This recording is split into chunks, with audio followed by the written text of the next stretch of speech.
Well, good morning. This is Barry Odell with the Church of Christ at Mammoth Spring Facebook page. Hey, Connie and Lyle. Glad to see folks joining on this morning. It's Friday, March 19th, 2021, and I know I normally don't go live on Fridays in March or any other month for that case. But it's been a different kind of week. I had a gospel meeting every day and didn't get a whole lot of time in my office this week. I missed going live on, Wednesday? I think it was Wednesday. So I was a little bit behind this week, and I thought I would just go ahead and go live today since I am in the office doing some work. And we're going to continue our study in the book of Daniel. We are ready for Daniel chapter 11 today. Got the PowerPoint up here. Hopefully it's going to cooperate with me today. Okay, the last several chapters. Hey, Charles. Hey, Gail. The last several chapters of the book of Daniel are the most difficult. There's no question about it, particularly chapters 9 through 12. I'm not even going to try to get all the way through Daniel chapter 11 today. It's not going to happen.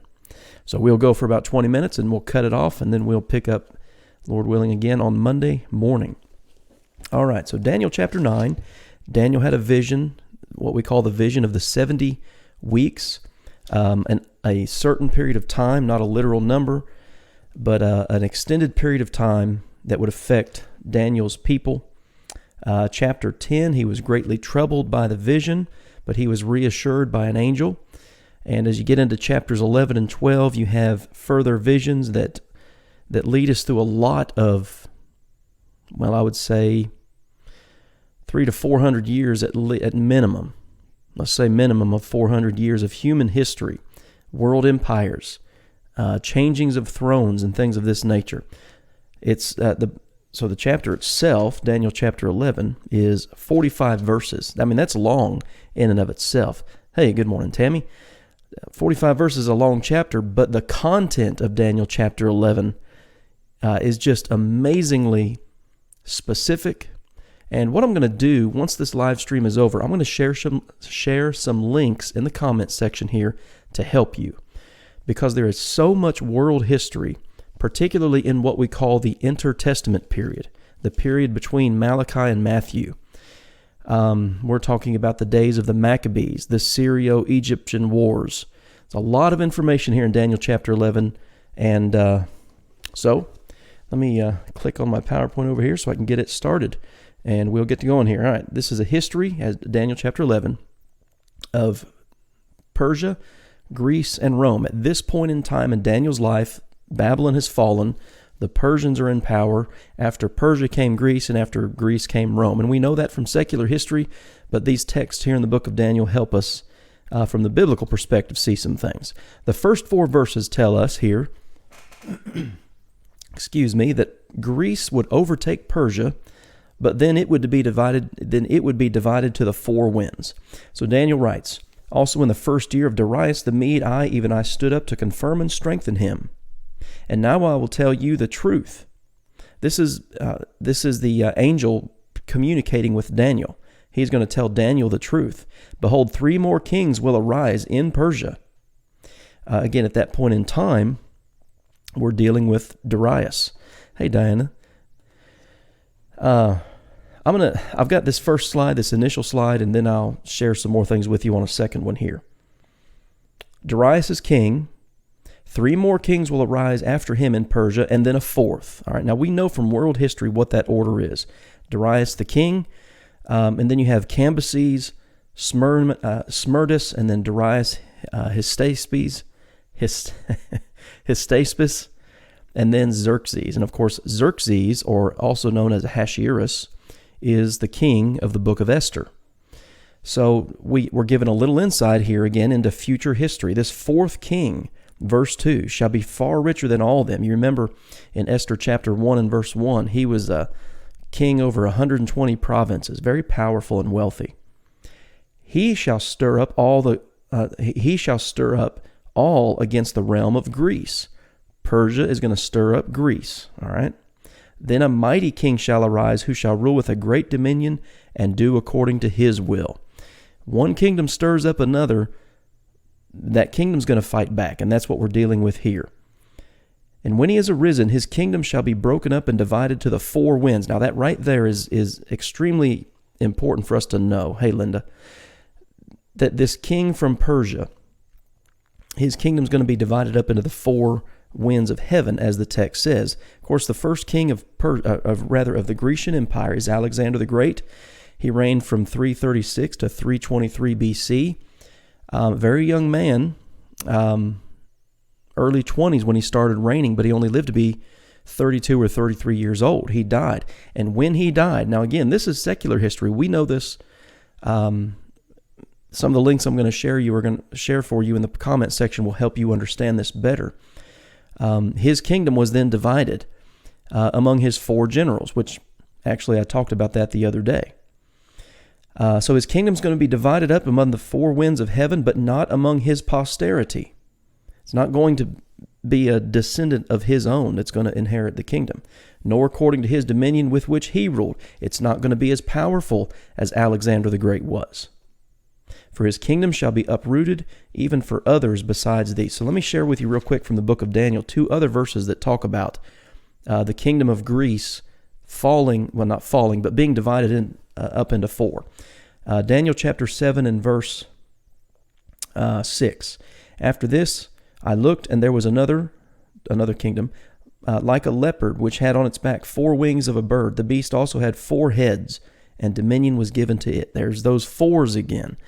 When Alexander the Great died, his kingdom was divided among his four generals.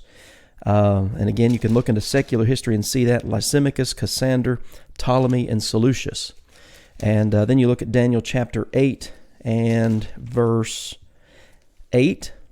This is a vision of Daniel's. Therefore the male goat grew very great, but when he became strong, the large horn was broken, and in its place four notable ones came up. Daniel 7:6, Daniel 8:8 go right hand in hand with Daniel chapter 11, verses 1 through 4. Persia's the world empire in Daniel chapter 11, but they are going to fall to Greece and Alexander the Great. Alexander the Great's going to die, and his realm in 323 BC or 322 was divided up among his four generals. And let me get over here. Verses 5 through 35 now. Daniel 11, verses 5 through 35 discuss, number one, at length, and number two, in great detail, of what happened after Alexander the Great fell and his kingdom was divided up into fours. The two prominent, you've got Macedonia, you've got Thrace, Egypt, and Syria. Those were the four divisions after Alexander's death. Macedonia and Thrace really didn't have, they weren't the dominant. Syria and Egypt, the north, Syria, and the south, Egypt, became the dominant, the most powerful parts of, I guess you'd say, Alexander's lineage after he died. That's what Daniel 11, verses 5 through 35 are about, the north versus the south. Now here's something else I want you to know. The Syrian Empire, the north, and Egypt, the south, they kind of bookend, if you will, Palestine, the promised land. God's people, for the next, looking at these verses here, verses 5 through 35, throughout the next 300 to 400 years, are bookended by Syria and Egypt. And the battles that Syria and Egypt wage, oftentimes, they kind of meet in the middle a lot of times. The Jewish people are in the middle of all the stuff that we're going to read here. And again, we're not getting through Daniel chapter 11 today. It's just not going to happen. God's people are affected by all of this. And Daniel's been told that in these visions repeatedly. That's why on one occasion he was very sorrowful, didn't eat, things of this nature, because he knew that in the future God's people were going to be affected by everything that he's seeing here. We have to remember that the law of Moses, was both the spiritual law and the civil law for God's people. Revealed on Mount Sinai as the Ten Commandments, it's expounded upon in Leviticus and Numbers and Deuteronomy, and for 1,500 years, that is until the cross of Christ, the Jewish people lived under that jurisdiction. all right, religiously and socially, civilly. Even in that period between Malachi chapter 4 and Matthew chapter 1, the Jewish people lived under the law of Moses. Here's the good thing. While we don't have any Holy Spirit-inspired documents from those days, we do have some documents from those days. We today, 21st century, we have the benefit of a Google search. And you can Google search the intertestament period. You can search the wars between the Syrians and the Egyptians basically from about 350 BC up until the days that near the birth of Christ. It was just a constant back and forth. And the Jewish people geographically were caught in the middle. I think that those are just some things that we need to appreciate. So verse 5 here. Alexander the Great, his kingdom has been divided among his 4 generals, and beginning in verse 5, we have some more history on that. Just one second.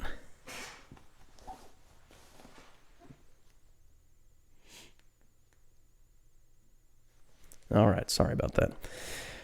Verse 5, and the king of the south.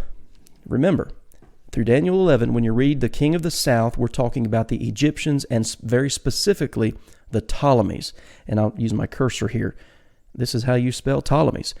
Do some research for yourself. This is very interesting stuff. Egypt was ruled by the Ptolemies, the kings of the south. And in Daniel 11, the kings of the north are the Syrians or the Seleucid empires. There is so much information out there that verifies what Daniel is writing about a couple hundred years before it actually took place. The king of the south, Egypt, will become strong, the Ptolemies, as well as one of his princes. And he shall gain power over him and have dominion. His dominion shall be a great dominion.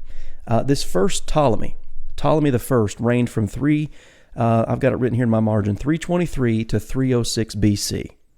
All right? At the end of some years, they shall join forces. Now, here again, we get into some history that if all we had was the Bible to talk about this period of human history, we wouldn't really know a lot. Thankfully, we have a lot of secular records that verify what we're getting ready to read here. Verse 6, at the end of some years, they shall join forces for the daughter of the king of the south, Egypt, shall go to the king of the north to make an agreement. Egypt and Syria are trying to make what's the word I'm trying to find here? Not a compromise. We'll just use compromise. I can't think of the other word. The Syrians and the Egyptians are trying to make a compromise, and the way they do that is through a marriage. So Ptolemy gave his daughter to marry the king of Syria. Here's the problem. The king of Syria was already married. So he divorced his wife to marry Ptolemy's daughter, whose name is Bernice. As you can imagine, that didn't go over well. That's what we're reading about here in verses 6 and 7. To make an agreement, but she shall not retain the power of her authority, and neither he nor his authority shall stand, but she shall be given up, and those with her who brought her, and with him who begot her, and with him who strengthened her in those times. Listen, guys, I understand this is difficult language to understand. Verse 7, but from a branch of her roots, a child, one shall arise in his own place, who shall come with an army, enter the fortress of the king of the north, Egypt's going to attack Syria, and deal with them and prevail. And he shall also carry their gods captive to Egypt, with their princes and their precious articles of silver and gold, and he shall continue more years than the king of the north. Like I said, I understand this is heavy. I get it. Believe me, I get it. But it requires research. It really does. So the Ptolemies of Egypt gave his daughter to marry the king of Syria. Didn't go over well. Verse 8, he shall also carry their gods captive to Egypt.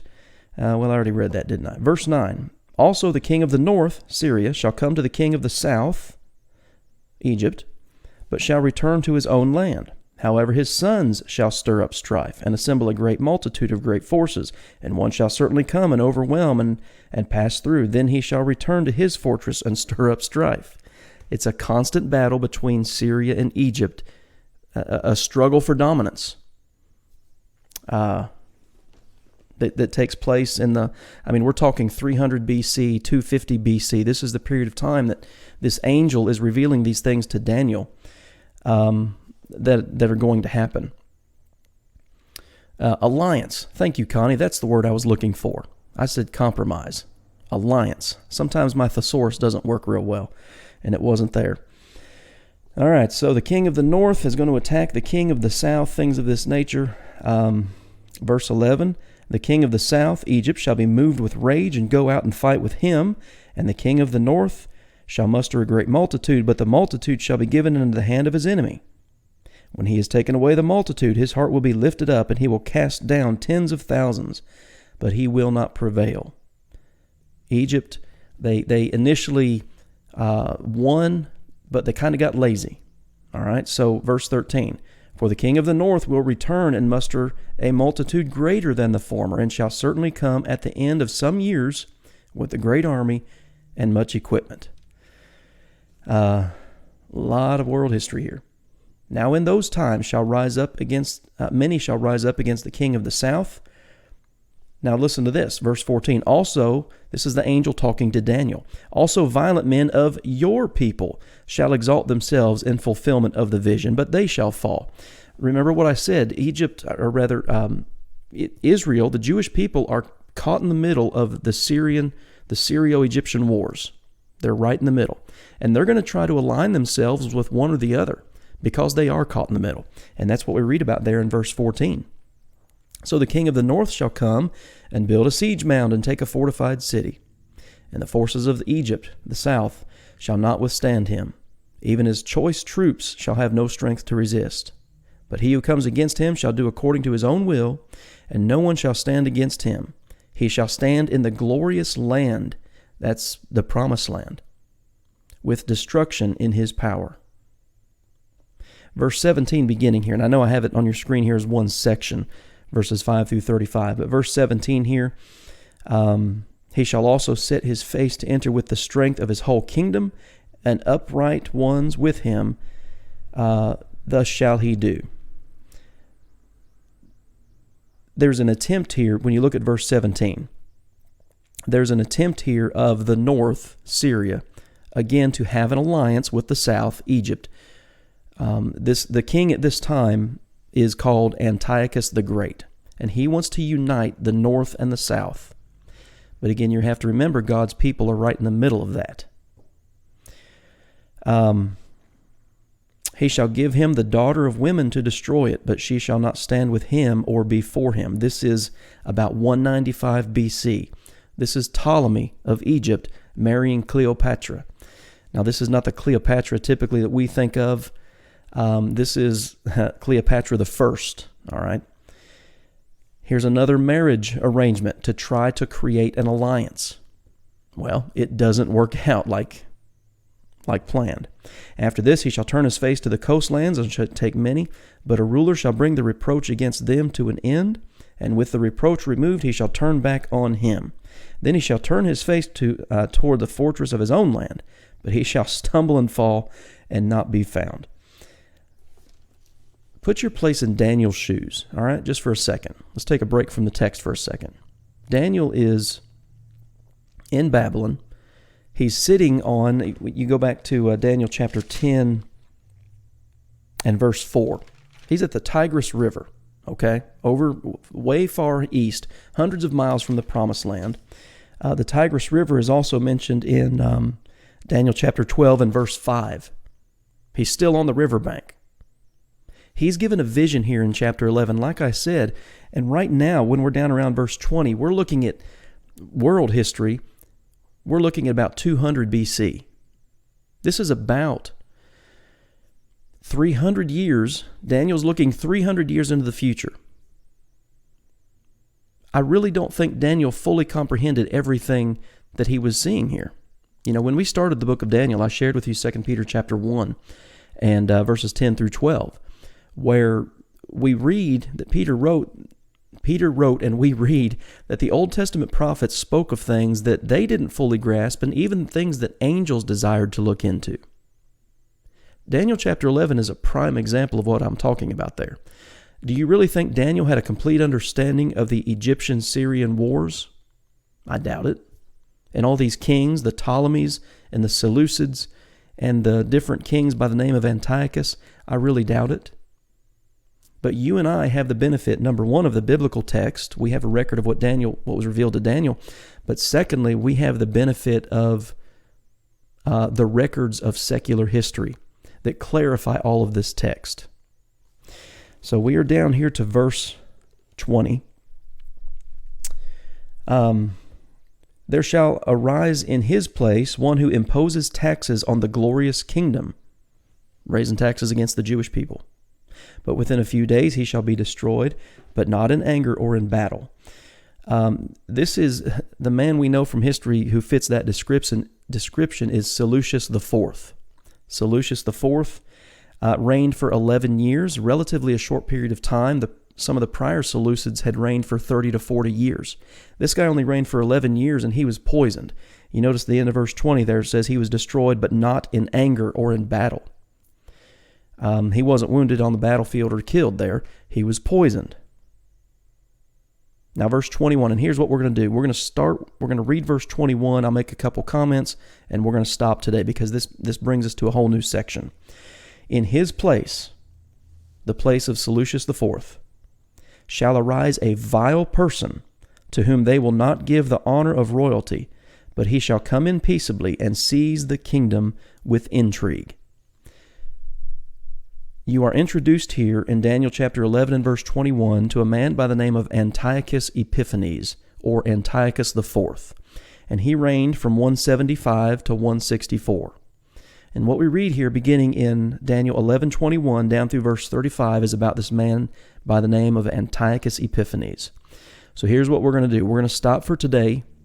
Let me pop a couple things up here on the PowerPoint, and then we'll wrap it up here. Here's the rest of the text, verses 36 through 45. So here's another thing we have to understand about the book of Daniel. I've got it here at the bottom.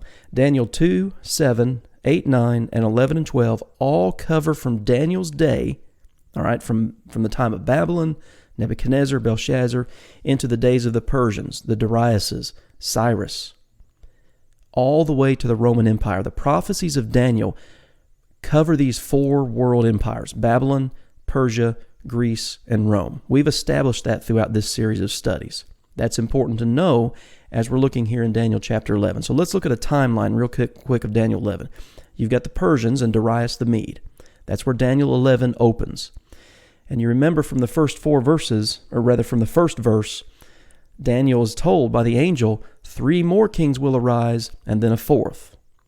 So you go from Darius the Mede to Cambyses to Smerdis to Darius Hystaspes. That's hard to say. I don't care who you are, that's hard to say. After Persia, or rather, then you have Xerxes, the Ahasuerus of Esther. But after Persia comes Greece. All right? Alexander the Great. Remember, he died at a young age. He died after 11 years, and his kingdom was scattered to the 4 winds. Well, that is Macedon, Thrace, Syria, and Egypt. And Syria and Egypt, the north and the south. That's Daniel chapter 11, verses 5 through 35. And again, I know this is heavy. I know this is a lot of information, and that's why I'm stopping here. I'm going to share some links in the comment section to help clarify some of this world history. And, you'll be able to print it off. Take your own time to study this. Make notes of this stuff in your Bible. These prophecies mean something, all right? This isn't just a text that we can skip over and not understand. And I want to show you this, and then we'll stop. 4 times in Daniel chapter 11, you have this phrase or this idea of the appointed time. All right, verse 27, the end will be at the appointed time. Verse 29, at the appointed time. Verse 35, until the time of the end, because it is still for the appointed time. And then verse 40, at the time of the end. what those 4 verses, those 4 phrases are telling us, the time of the end and the appointed time. As the angel is revealing all of this stuff to Daniel, he's also telling him God's in control. At the appointed time, this is going to happen. At the appointed time, this is going to happen. Not until the time of the end is this going to happen. Daniel, remember, he brackets from Babylon to Rome. That's the world history that we're reading about from Daniel chapter 2 all the way through Daniel chapter 12. And that is extremely important to know. All the details they're there. They can be found, and I'll share them with you here when I'm finished. All right, guys, let's wrap it up for today. We'll come back, Lord willing, Monday, and we'll pick up with Antiochus Epiphanes in Daniel chapter 11 and verse 21. I don't see any questions or comments. I see a lot of greetings. Glad to have all of you on here today. As always, like and share our content here on Facebook. What else? If you think somebody would be interested in doing this who doesn't do Facebook, send them over to our YouTube channel, Mammoth Spring Church of Christ. All that's uploaded there. We'll be live here, of course, Sunday morning from our worship services, Sunday morning, 10 o'clock. And we'll be back Monday morning at 11 o'clock to pick up here in Daniel chapter 11. All right, guys. Hope you have a good weekend. And thank you, Diana. Appreciate you being on here. Hope you have a good weekend, a good day, and hope to see you on the next video.